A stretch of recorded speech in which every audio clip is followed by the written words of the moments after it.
كأس أفريقيا اللي اتعملت في المغرب ما كانش بس كرة، دي كانت فلوس. الكاف حقق أعلى إيرادات في تاريخ البطولة، والإيرادات وصلت لأكتر من 300 مليون دولار. والمغرب خد كل مكاسب التذاكر وكمان نصيب من حقوق البث، غير إن السياحة اشتغلت والفنادق اتملت والمطاعم مولعة. يعني باختصار، كأس أفريقيا 2025 كانت مشروع اقتصادي ناجح جدا، ولسه اللي جاي أحلى. كنا بنتمنى نختمها بالكأس، لكن القارة مقرفة ده مش بتاعت كورة. تعالوا نشوف. وننتقل الآن إلى أخبار الاقتصاد.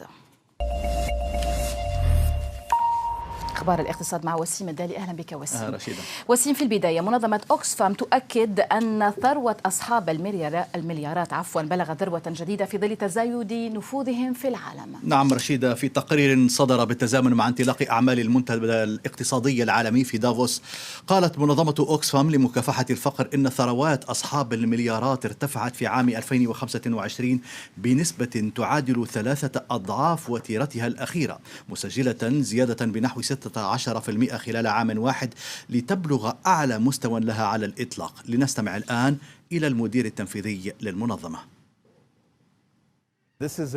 هذه سنة نشهد فيها وصول ثروة المليارديرات فعليا إلى 18 تريليون و300 مليار دولار، وهذا يعني أن وتيرة تراكم الثروة هذا العام كانت أسرع ب3 مرات مقارنة بأي عام آخر. وفي العام الماضي وحده أضاف الأثرياء $2.5 تريليون إلى ثرواتهم، وهو مبلغ يكفي للقضاء على الفقر 26 مرة. والمنظمة تحذر وسيم من خطر انتشار الفقر في العالم أمام تراكم كل هذه الثروات. نعم رشيدة، يتناول التقرير اتساع فجوة الثروة عالميا، حيث يشير إلى أن أغنى 12 مليارديرا يمتلكون ثروة تفوق ما يملكه النصف الأفقر من سكان العالم، أي 4 مليارات نسمة، وأن عدد أصحاب المليارات تجاوز 3000 شخص للمرة الأولى في وقت يعاني فيه 1 من كل 4 أشخاص من صعوبة الحصول على الطعام بانتظام، بينما يعيش نحو نصف سكان العالم في الفقر.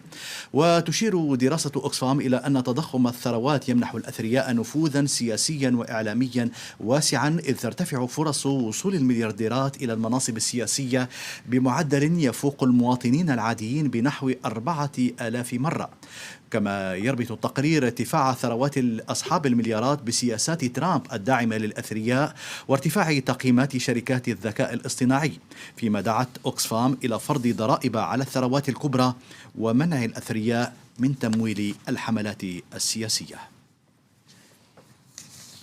وفي أخبار الاقتصاد لهذا اليوم أيضا وسيم، المغرب يؤكد أن كأس إفريقيا حققت مكاسب اقتصادية ملموسة للبلاد. نعم رشيدة، هذا ما أكده وزير الصناعة والتجارة المغربي رياض مزور لقناة فرانس 24 بأن تنظيم كأس أفريقيا انعكس إيجابا على الاقتصاد المغربي، مشيرا إلى أن عائدات البطولة تجاوزت مليار يورو. وأضاف مزور أن الاستثمارات المنجزة في البنية التحتية لكأس أفريقيا تمثل نحو 80% من متطلبات تنظيم كأس العالم. لنستمع إلى المسؤول المغربي.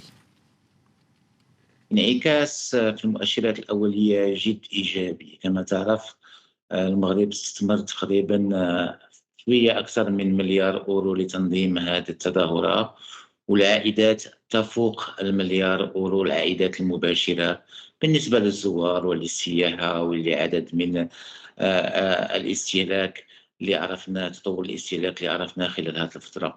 ولكن أيضا كان انعكاس مباشر وقوي جدا في فترة التنظيم والاستعداد لهذه التظاهرة، خلق 100,000 فرص شغل. شفنا أيضا الاستهلاك اللي هو تزاد بحال دابا بمبيع السيارات بأكثر من 35%.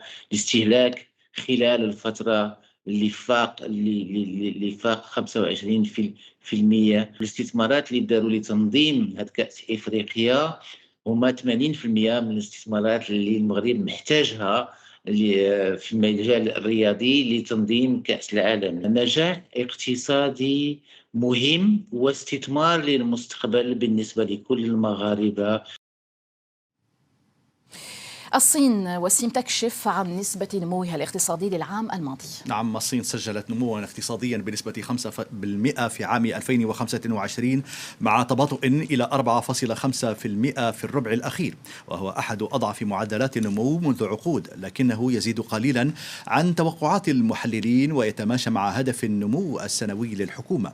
وتراجع نمو الإنتاج الصناعي في ثاني أكبر اقتصاد في العالم إلى 5.2%، بينما سجلت مبيعات التجزئة أبطأ وتيرة منذ جائحة كوفيد مع ضعف الإنفاق الاستهلاكي.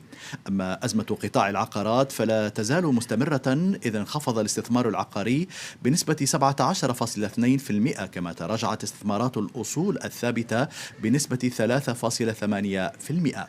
ورغم انخفاض الصادرات إلى الولايات المتحدة ب20%، حققت الصين فائضا تجاريا قياسيا بلغ $200 بفضل ارتفاع الصادرات إلى منطقة آسيان وأفريقيا والاتحاد الأوروبي.